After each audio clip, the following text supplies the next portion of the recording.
Doctor Baba Saheb Ambedkar open university.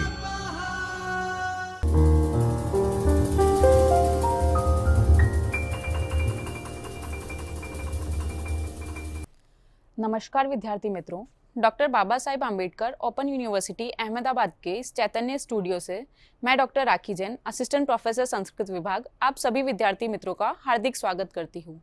आज हम BA तृतीय वर्ष संस्कृत के पेपर नंबर SKTM 306 व्याकरण, भाषा विज्ञान एवं अर्थशास्त्र, इसका विभाग 2 सिद्धांत कौमुदी कारक प्रकरण की विभक्ति चतुर्थी एवं पंचमी, इसका प्रथम इकाई जिसका नाम है चतुर्थी विभक्ति सूत्र 1 से 12, इसका आज हम अध्ययन करने वाले हैं।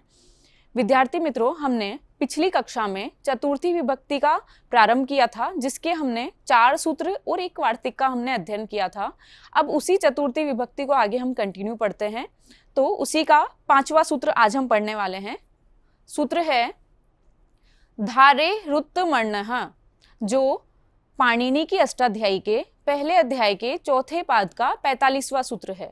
धारे रुत्तमर्णः, जिसका अर्थ है कि धारेः उत्तमर्णः, जो धारेः अर्थात जो धार पद है, जो धृ धातु से निच प्रत्यय लगकर, धृ धातु से निच प्रत्यय लगकर धारयति शब्द बनता है, अर्थात जो ऋणी होने वाला है। जहां धारयति शब्द आएगा, धृ धातु का प्रयोग होगा, उस धातु के प्रयोग में जो उत्तमर्ण है, उत्तमर्ण अर्थात जो ऋण देने वाला व्यक्ति है, उसकी संप्रदान संज्ञा होगी।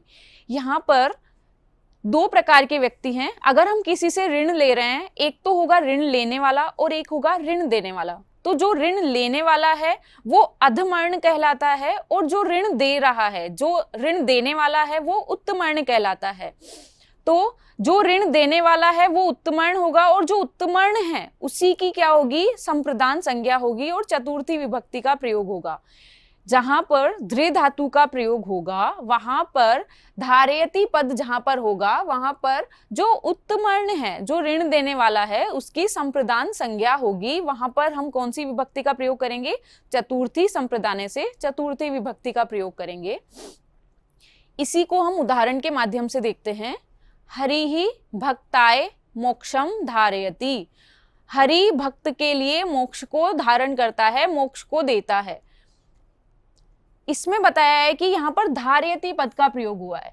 जो भक्त होंगे, भक्त पहले क्या करते हैं, हरि की सेवा पूजा इत्यादि के माध्यम से हरि को प्रसन्न करते हैं। हरि को जब सेवा करेंगे, हरि को जल अर्पित करेंगे या हरि के लिए जो भी सेवा पूजा करेंगे, तो हरि उनका क्या हो जाएगा, ऋणी हो जाएगा, अर्थात हरि के ऊपर ऋण चढ़ जाएगा, क्योंकि भक्तों ने उसकी सेवा की, तो बदले में हरि को भी उनको कुछ देना है। तो हरि उनको बदले में क्या देता है, मोक्ष प्रदान करता है। तो यहाँ पर मोक्ष देने वाला कौन हुआ, हरि हुआ। लेकिन पहले भक्तों ने क्या किया, हरि की सेवा की और हरि को क्या बना दिया, ऋणी बना दिया। इसीलिए हरि उस ऋण को चुकाने के लिए भक्तों को क्या देगा, मोक्ष देगा। तो यहाँ पर ऋण देने वाला कौन है, ऋण देने वाले हैं भक्त, यानी भक्त सबसे पहले हरि की पूजा सेवा इत्यादि करेंगे, तो सर्वप्रथम ऋण देने वाले कौन होंगे, भक्त होंगे। तो जो ऋण देने वाला है, जो उत्तमर्ण है, उसकी हम क्या करेंगे, संप्रदान संज्ञा करेंगे। हरि ही भक्ताय मोक्षम धारयति, हरि भक्त के लिए मोक्ष को धारण करता है, मोक्ष प्रदान करता है। तो यहाँ पर धृ धातु से, धृ धातु का प्रयोग होने के कारण यहाँ पर धारयति पद बना।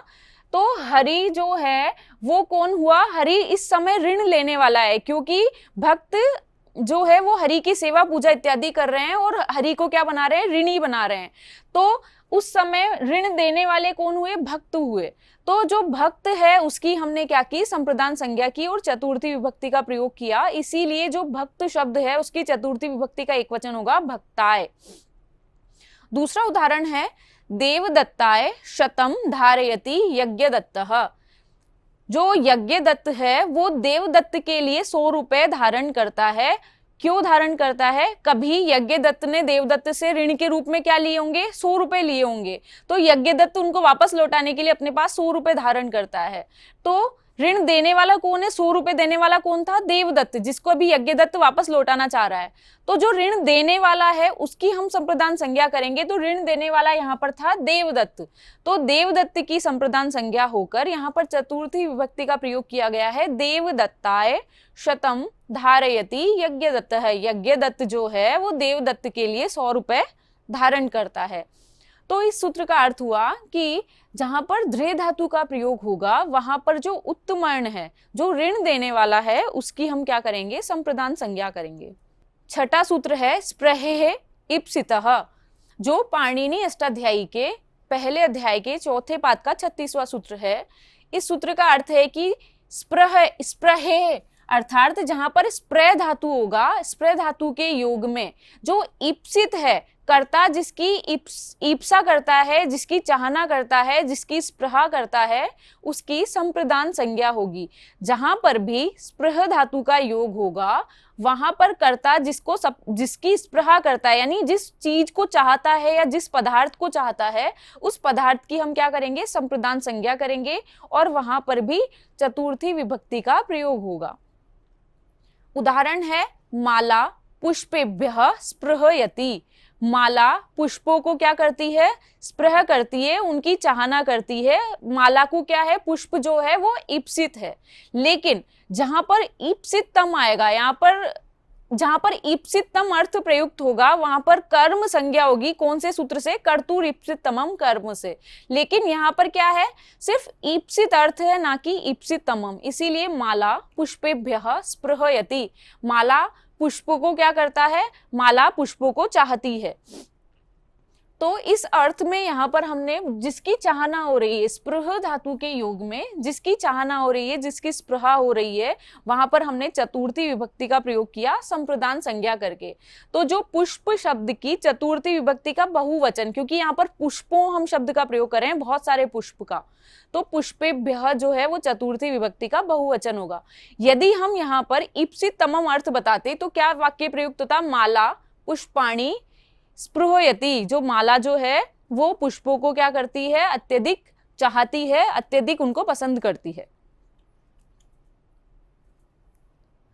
सातवां सूत्र है क्रुद्ध द्रूह ईर्ष्या असूयार्थानाम यम प्रति कोपः, जो पाणिनि अष्टाध्यायी के पहले अध्याय के चौथे पाद का 37वां सूत्र है।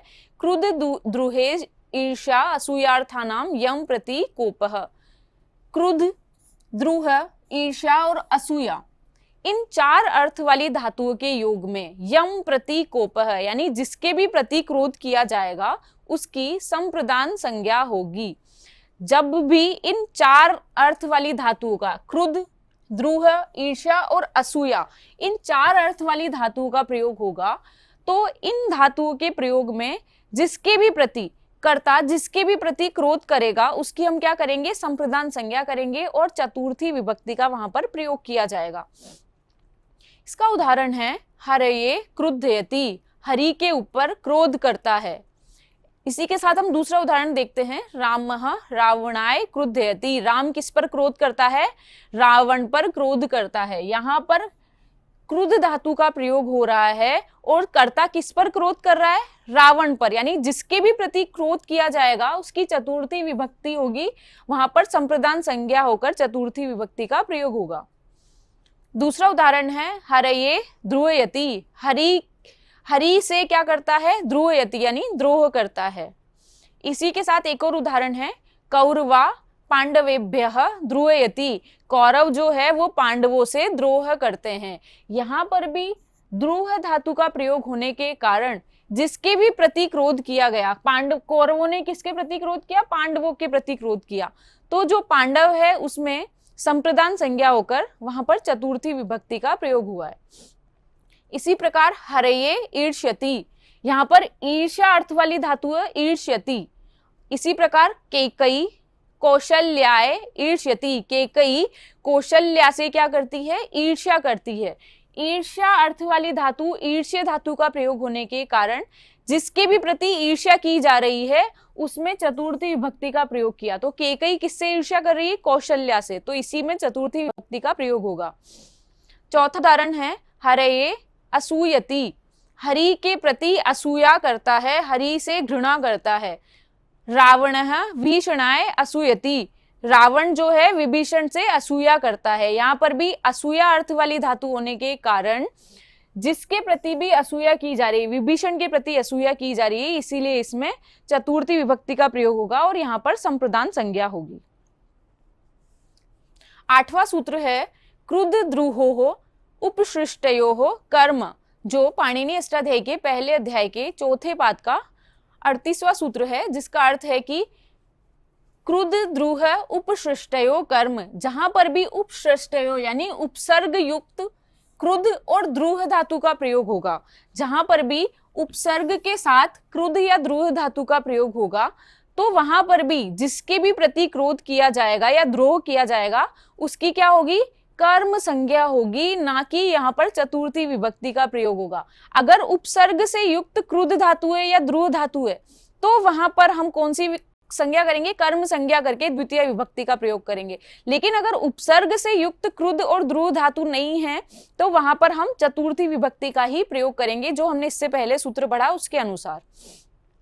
तो उपसर्ग युक्त क्रुद्ध और द्रुह, जहां पर भी ये दो धातु का प्रयोग होगा वहां पर जिसके प्रति क्रोध किया जा रहा है उसकी हम क्या करेंगे, कर्म संज्ञा करेंगे। उदाहरण है क्रूरम अभिक्रुद्धयति, यहाँ पर क्रुद्धयति में क्रुद्ध धातु है जो अभी उपसर्ग के साथ जुड़ी हुई है।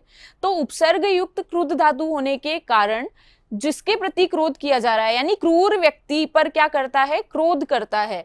तो क्रूर व्यक्ति के ऊपर क्रोध किया जा रहा है, इसलिए क्रूर की हम क्या करेंगे, कर्म संज्ञा करेंगे, ना कि यहाँ पर क्रूराय चतुर्थी विभक्ति का प्रयोग होगा। यहाँ पर कौन सा होगा, कर्म संज्ञा होकर द्वितीय विभक्ति का ही प्रयोग होगा, क्रूरम अभिक्रुद्धयति। दूसरा उदाहरण है क्रूरम अभिद्रुह्यति, जो क्रूर व्यक्ति है उसके प्रति द्रोह करता है। यहाँ पर भी द्रुह धातु है वो अभी उपसर्ग के साथ है, इसीलिए क्रूर व्यक्ति के प्रति द्रोह किया जा रहा है, उसके प्रति क्रोध किया जा रहा है, तो उसकी हम चतुर्थी विभक्ति ना करके द्वितीय विभक्ति करेंगे और कर्म संज्ञा होगी। यहाँ पर भी किस सूत्र से, क्रुद्ध द्रुहोः उपसृष्टयोः कर्म, इस सूत्र से उसकी कर्म संज्ञा होकर यहाँ पर द्वितीय विभक्ति का प्रयोग होगा। लेकिन यदि उपसर्ग युक्त क्रुद्ध और द्रोह धातु नहीं होगी तो वहां पर जिसके भी प्रति क्रोध किया जा रहा है या द्रोह किया जा रहा है उसकी हम संप्रदान संज्ञा करके चतुर्थी संप्रदाने से चतुर्थी विभक्ति का प्रयोग करेंगे।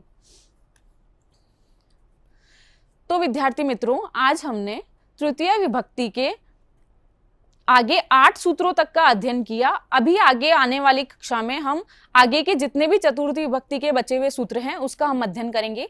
तब तक के लिए धन्यवाद। स्वाध्यायः परमम्